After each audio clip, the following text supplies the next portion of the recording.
বন্ধুরা, আপনাদের সকলকে নতুন বছরের অনেক অনেক শুভেচ্ছা। Good morning, good evening, good night. আমরা যাচ্ছি একসাথে এতগুলো উইশ করলাম। আপনারা অনেকেই হয়তো এইরকম good morning, good evening, good night বা গ্রিটিংস মেসেজ হোয়াটসঅ্যাপেতে রেগুলার পাঠান আপনার পরিচিত মানুষদের। কিন্তু সেটা যদি একটা একটা করে মেসেজ পাঠান এবং সেটা কিছু না হলো 25-30 জনকে বা 50 জনকে, তাহলে এই ভিডিওটা দেখুন।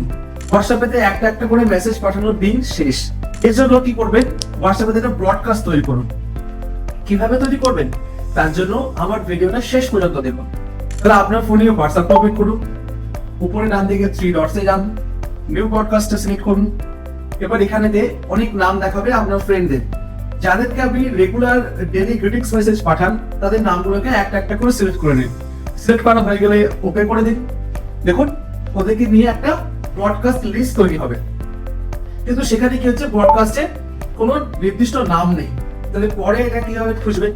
তার জন্য ব্রডকাস্টে একটা নাম দিতে হবে। তো ওই ব্রডকাস্টের সেটিংস অপশনে যান, এখানে দেখুন রয়েছে চেঞ্জ ব্রডকাস্ট লিস্ট নেম। এখানে ব্রডকাস্টে একটা নাম দিয়ে দিন, আপনার যে কোনো পছন্দের নাম, তাহলেই একটা ব্রডকাস্ট লিস্ট আপনার তৈরি হয়ে গেল। এবার এখানেতে যদি কোনো মেসেজ পাঠান বা কোনো ছবি, ভিডিও, জিআইএফ যা কিছু লিখবেন বা যা কিছু পাঠাবেন, সেটা ওই বন্ধুদের কাছে বা ওই ব্রডকাস্ট মেম্বারদের কাছে ইন্ডিভিজুয়াল মেসেজের মতো যাবে।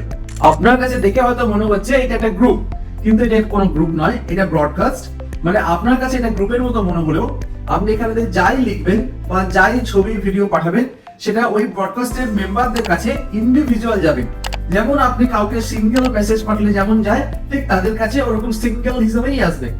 কিন্তু মনে রাখবেন, যাদের ফোনেতে আপনার নাম্বার সেভ আছে বা যাদের সাথে আপনার অলরেডি আগে চ্যাট হয়েছে, শুধুমাত্র তাদের কাছেই এটা যাবে। এমন কোনো আননোন নাম্বার যাকে আপনার ফোনেতে আপনি সেভ করলেন এবং ওই ব্রডকাস্ট লিস্টে অ্যাড করলেন, দিয়ে মেসেজ যদি আপনি পাঠান, তাহলে তার কাছে কিন্তু মেসেজ ঢুকবে না। মনে রাখতে হবে, আবারও বলছি, যাকে আপনি ব্রডকাস্টে অ্যাড করবেন তার ফোনেতে আপনার নাম্বারটা অবশ্যই সেভ থাকা দরকার, সে যে কোনো নামে হোক, তবেই তার কাছে যাবে।